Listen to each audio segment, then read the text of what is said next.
اعوذ باللہ من الشیطان الرجیم بسم اللہ الرحمن الرحیم۔ آج 20 جون ہے اور آج کا موضوع ایران اسرائیل جنگ ہے۔ میں کوئی ایران کے امور کا ایکسپرٹ نہیں ہوں، گو اسرائیل کے امور کو کافی جانتا ہوں، لیکن جو ہمارے یہاں پہ جو جینیس اینکر جو نیٹ پر بیٹھے ہیں اور نیٹ ان سے بھرا ہوا ہے، ان کو میرے زیادہ تر کو ABC بھی نہیں آتی، اس لیے میں نے سوچا کہ چند ایک حقائق آپ کی خدمت میں پیش کروں۔ تو میں چاہتا ہوں کہ اس پہ سوال جواب ہو جائے، تو ہم سوال جواب کی جو نشست ہے وہ آلریڈی شروع میں ہی کرتے ہیں، اسی سے شروعات کرتے ہیں۔ جی، موجودہ جنگ جس کو آج 8واں دن ہے، اس میں ایران یا اسرائیل کس کے جیتنے کے چانسز زیادہ ہیں؟ دیکھیں، ایک بات واضح ہے، وہ یہ ہے کہ ایران جو ہے یہ میزائل مار رہا ہے، اور اس نے میزائل پر وار ہیڈ بھی نہیں لگائے ہیں، اور وار ہیڈ لگے ہوں تو تباہی 4-5 گنا زیادہ ہوتی ہے، لیکن موسٹ پرابیبلی اسے امریکہ نے دھمکایا ہوا ہے کہ اگر تم نے وار ہیڈ لگائے تو ہم تمہارا جلدی ستیہ ناش کریں گے۔ تو اب بات یہ ایران کو پتہ ہونا چاہیے کہ اس نے وار ہیڈ لگائے یا نہ لگائے، جو ان کا ایجنڈا ہے اسی کے مطابق کام کریں گے۔ اور اس میں جو سب سے بڑی غلطی جو ہمارے بیوقوف جو شیلے اینکرز کر رہے ہیں، انہیں یہ پتہ نہیں ہے کہ اسرائیلی تو بینکرز میں بیٹھے ہوئے ہیں، وہ تو جیسے پکنک باہر دیکھ رہے ہیں۔ اگر پورا اسرائیل بھی تباہ ہو جاتا ہے، جو ہر روز تباہ کرتے اتنی بلڈنگیں تباہ ہو گئیں، تو ٹوٹل 12-14 بلین ڈالر کا خرچہ ہے۔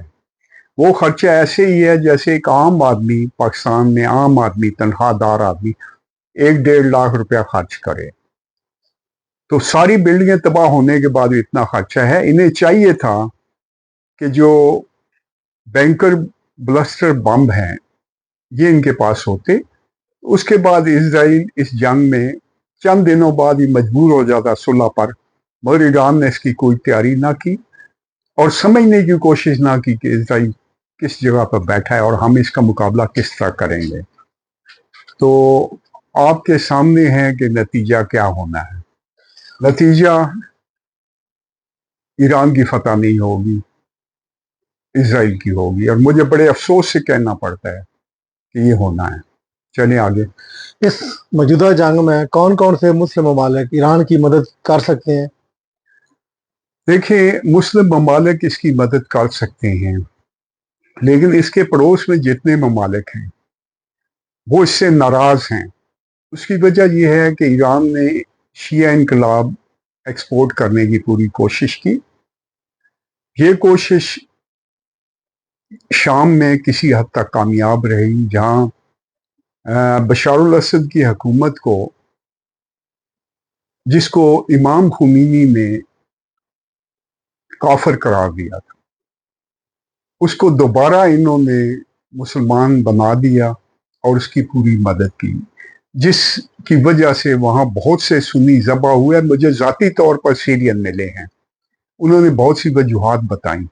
انہوں نے کہا اس کا جو باپ تھا بشار الاسد کا، حافظ الاسد، اس کے کوئی اصول تھے، لیکن یہ جو اس کا بیٹا تھا، اس نے لوگوں کو صلح کے لیے بلایا اور ان کو مروا دیا، تو اب ان سے کسی قیمت پر ہماری صلح نہیں ہوگی۔ نتیجہ کیا ہوا کہ جب وہاں سنیوں کی حکومت آئی تو انہوں نے بدلے میں تقریباً اتنے ہی شیعہ قتل کر دیے جو کہ شیعہ نے سنی کیے تھے۔ مجھے اس پہ بڑا افسوس تھا، لیکن تلخ حقائق ہیں۔ اور یہ کیوں ہوا؟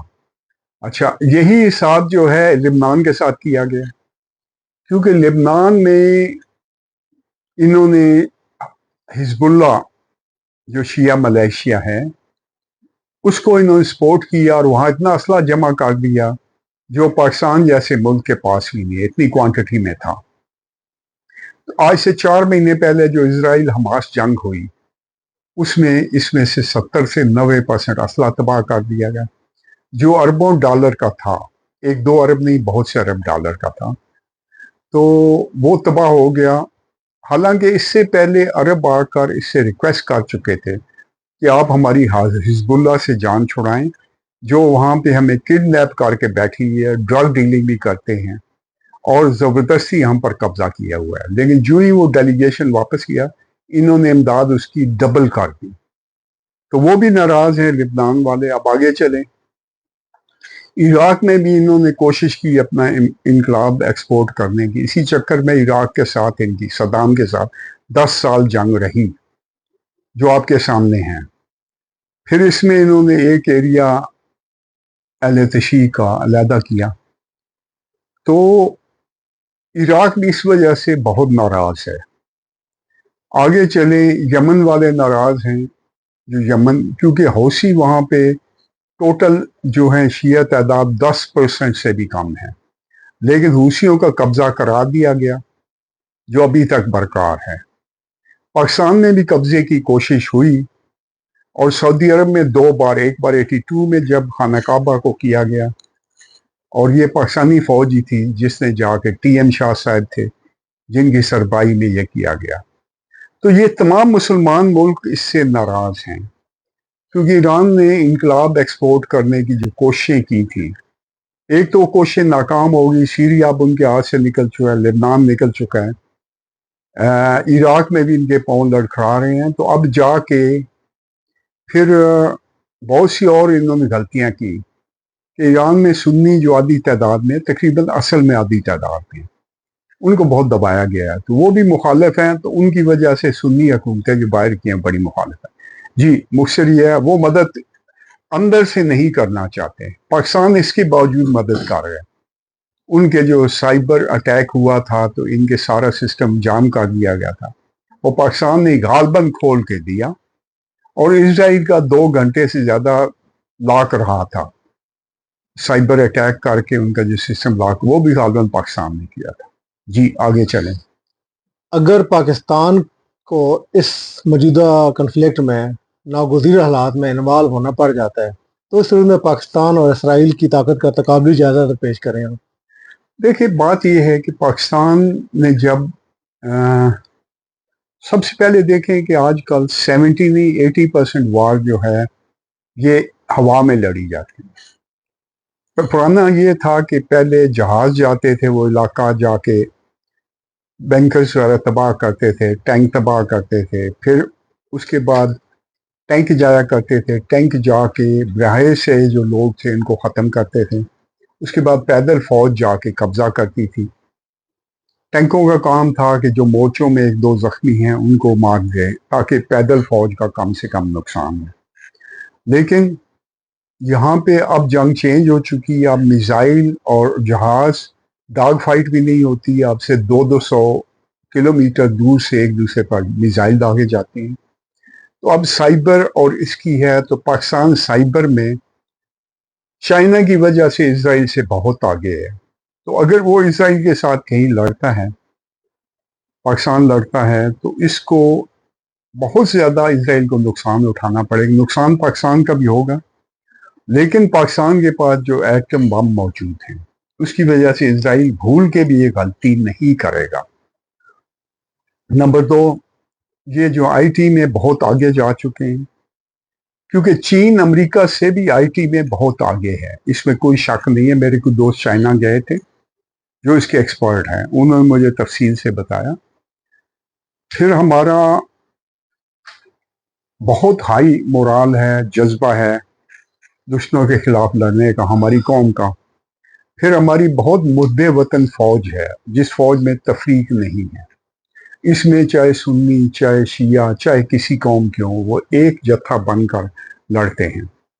ہمارے اپنے بنائے فائٹر جیٹس ہیں، ہمارے اپنے بنائے میزائل ہیں، تو اور بہت سی چیزیں ہیں۔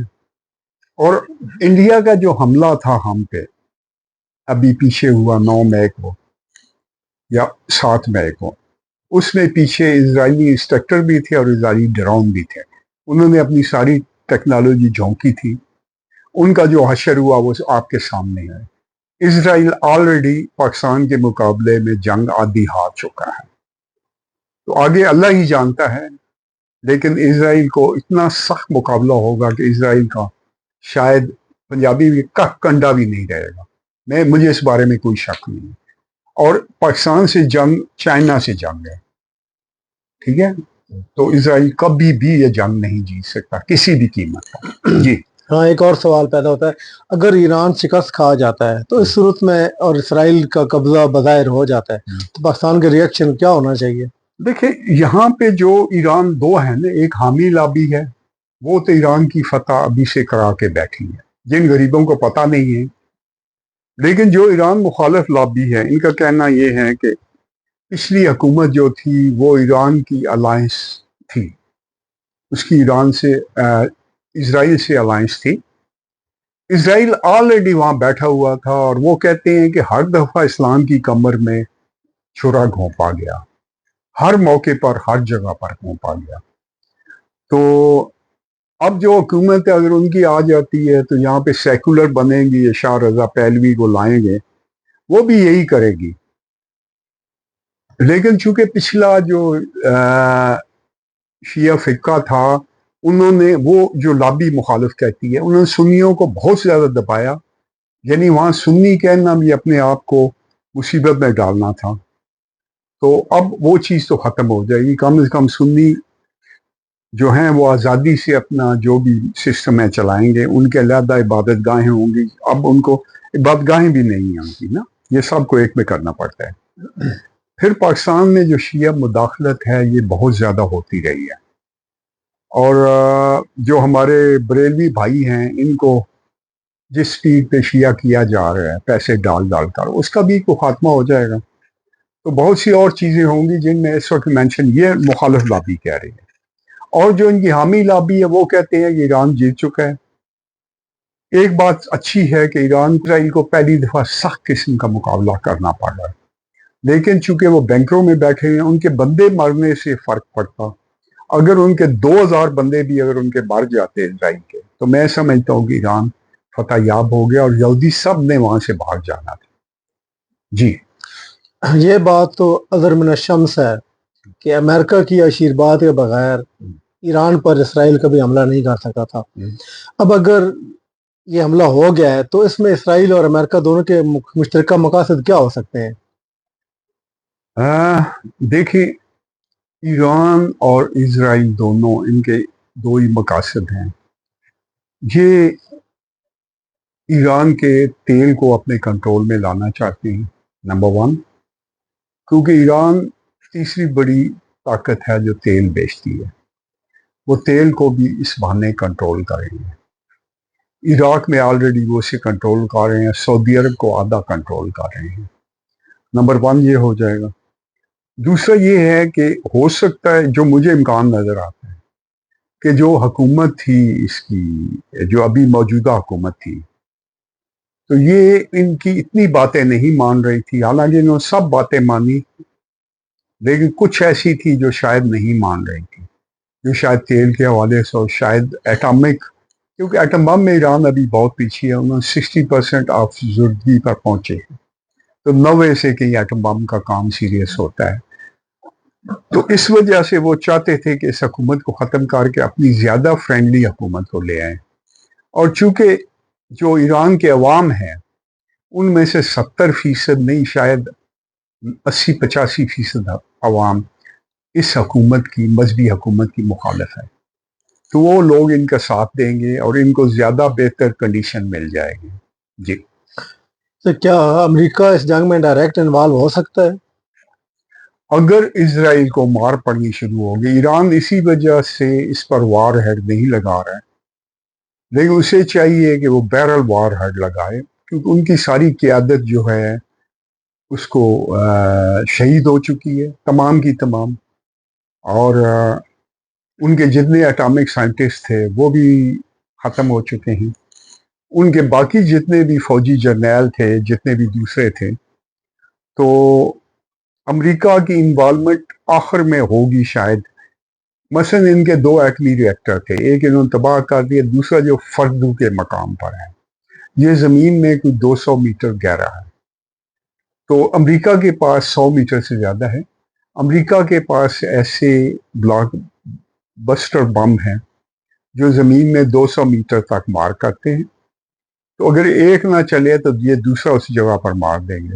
اور J-2 ریپٹر میں یہ فٹ ہیں، اور وہ ایسا جہاز ہے کہ اگر امریکہ سے چلے تو یہاں آ کر واپس بھی جا سکتا ہے. تو امریکہ انوالو ہو نہ، امریکہ انوالو ہو چکا ہے. اسرائیل کو جتنا ایڈوانس اسلحہ جو چیزیں دی گئی، اب ڈائریکٹ انوالومنٹ اس کی اگر وہ فوج پھینکے کا ضرورت پڑی وہ 1 منٹ نہیں رکے گا. ٹھیک ہے، 1 منٹ بھی نہیں رکے گا، وہ کرے گا ضرور، کیونکہ اسرائیل کی شکست اسے کسی صورت میں منظور نہیں ہے، جو مرضی ہو جائے. اس نے آخری حربہ اس آخری حربے کے طور پر یہ کرتا ہے. اچھا، ایران اور اسرائیل کا جو کنفلکٹ ہے، کیا یہ خالص مذہبی بنیاد پر ہے، مسلم اور یہود جھگڑا، یا کوئی نسلی تعصب پر مشتمل ہے، یا کچھ اور بنیاد ہے اس کی، اور اصل میں یہ کتنا پرانا ہے؟ دیکھیں، یہ تو بخت نصر نے جب حملہ کیا تھا 586 کاف مین میں، یعنی آج سے تقریباً 2600 سال پہلے، وہ اسی ایران جو اس وقت بابل تھا اس میں ایران بھی شامل تھا، ادھر سے گیا تھا اور ان کو غلام بنا کے لے گیا تھا. اس کے بعد مختلف شکلوں میں ان کی کانفلکٹ چلتا رہا، لیکن 1948 کے بعد ایران نے ان کو بہت زیادہ حقوق دیے. پارلیمنٹ میں ان کی سیٹ تھی، اور جو 52 اسلامی ملک ہیں ان میں سے 50 نے اس کو مانا ہوا ہے، ان میں ایران بھی شامل ہے، بلکہ ایران نے زیادہ فیسلٹی دے دی تھی. اسے یہ پتہ نہیں تھا کہ یہ لوگ تو ہمیں ایک مسلمان سمجھ کر، چاہے شیعہ ہے چاہے سنی ہے، وہ مسلمان گنتے ہیں. اور ہمیں یہ چیز پتہ ہونی چاہیے. مثال کے لیے دوسری جنگ عظیم تھی، اس میں جرمن فلاسفر نے کہا کہ پہلے جب نازی تھے، جب پارٹی آئی تو پہلے نازی یونینسٹوں پر حملہ آور ہوئے. میں خاموش رہا، میں یونینسٹ نہیں تھا. اس کے بعد وہ جپسیوں پر پل پڑے، میں خاموش رہا، میں جپسی نہیں تھا. اس کے بعد انہوں نے یہودیوں پر حملہ کر دیا، میں خاموش رہا کہ میں یہودی نہیں تھا. پھر اس کے بعد انہوں نے یہ جو رہ گئے تھے یہودی آخری تھے چوتھے، کمیونسٹوں پر حملہ کر دیا، میں خاموش رہا کہ میں کمیونسٹ یا یہودی نہیں تھا. تو اس کے بعد وہ میری طرف مڑ پڑے، اس وقت رونے والا کوئی نہیں تھا. یہ باری باری ہر ایک کو مار رہے ہیں. پاکستان کو مارنا ان کی پلاننگ میں ہے، لیکن یہ ناکام ہو چکے ہیں اس میں بری طرح. جی آگے چلیں. ابھی ممکنہ نتیجہ کیا ہو سکتا ہے اس جنگ کا؟ اس جنگ کا ممکن نتیجہ ایک ہی ہے جو آ چکا ہے. میں پیشن گوئی کر رہا ہوں، جس کا مجھے افسوس ہے کہ ایران کو شکست ہوگی. اور یہ جو اینکر لگے ہوئے ہیں، مجھے ان پر ترس آتا ہے کہ یہ لوگ جو ہیں پتہ نہیں کون سی ہوا میں بیٹھے ہیں، کہاں بیٹھے ہیں. دیکھیں، دنیا کی ایڈوانس تین ٹیکنالوجی اسرائیل امریکہ کے پاس ہے. ٹھیک ہے، ایران نے تیاری نہیں کی ہے. وہ حالانکہ تیل وہ کھلا بیچتا رہا ہے 70% پرائس پہ، اس کو 50% کم از کم بچت ہوتی، لیکن انہوں نے کام نہیں کیا. تو یہ کام نہ ہونے کی وجہ سے اب وہ مار کھا رہے ہیں. ٹھیک ہے، اگر وہ جن کے پاس جتنا پیسہ تھا وہ ایٹم بم بھی بنا سکتے تھے، بہت سا اور کام کر سکتے تھے. جی، تو نتیجہ سامنے ہے. نتیجہ، میں پہلے جب پاکستان انڈیا جنگ ہوئی تھی تو میں نے کہا یہ 2-3 دن ہی رہے گی، یہ پاکستان میں نہیں آئے گی، یہ صرف کشمیر میں کچھ نہ کچھ رہے گی، اور وہ پیشن گوئی پوری ہوئی. اب میں ایک اور پیشن گوئی کر رہا ہوں جس کا مجھے افسوس ہے. مجھے کم از کم یہ تھا کہ اگر ایران کو شکست بھی ہوتی ہے تو اسرائیل کے بہت نقصان ہو، لیکن ان کا جو نقصان ہو رہا ہے، بلڈنگیں ان کے لیے مذاق ہیں، وہ پہلے سے بہتر بلڈنگیں کھڑی کر دیں گے. جی، بڑی سراسر گفتگو ہوئی اسرائیل ایران کنفلکٹ کے اوپر. اچھا، میں اس کو نہ کسی اور پہلو سے تھوڑا سا سامنے لاتا ہوں کہ یہ جو ایرانی انقلاب ایران تھا، جی، جو ایک بیسیکلی کنفلکٹ کا باعث ہے اسرائیل اور ایران کے درمیان. اچھا، امام خمینی رحمۃ اللہ علیہ جو دنیا میں بڑے پاپولر لیڈر ہیں، ان کو فرانس سے جو ہے وہ امپورٹ کیا گیا، بھیجا گیا وہاں سے، بلکہ ایکسپورٹ ہوئے، یہاں پہ آئے.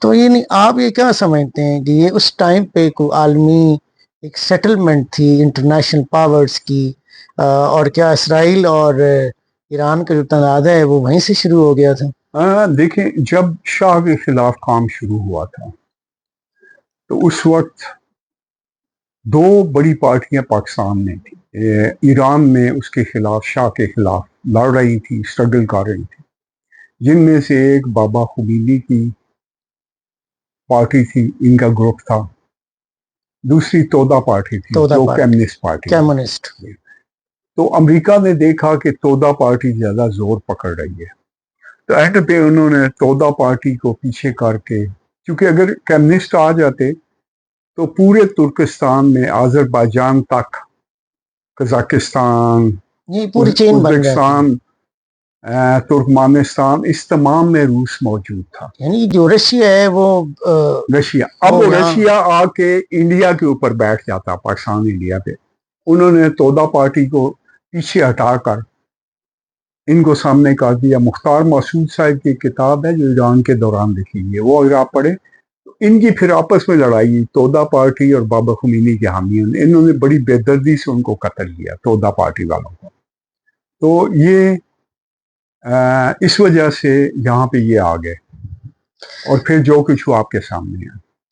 اچھا، یہ جو عالم اسلام کے لیے یہ کوئی بڑی تکلیف دہ صورتحال ہے کہ ایک اور اسلامی ملک جو ہے، یعنی انٹرنل جو کنفلکٹس ہیں ریلیجیس یا سیکٹیرین، اس کے علاوہ بینگ اے مسلم کنٹری، مطلب مار کھا رہے ہیں، جیسے لیبیا کو مار پڑی، عراق کو پڑی، افغانستان ہو گیا، شام ہوا. اچھا، پھر اب آ کے ایران کو بھی مار پڑی، اور یہ ہمیں بالکل نظر آ رہا تھا کہ ایون کہ بعض جو بڑے مشہور اینکرز ہیں انٹرنیشنل، انہوں نے تو مڈ جون کی ٹائم بھی دے دیا تھا کہ یہاں پہ امریکہ اور اسرائیل اٹیک کریں گے ایران کے اوپر.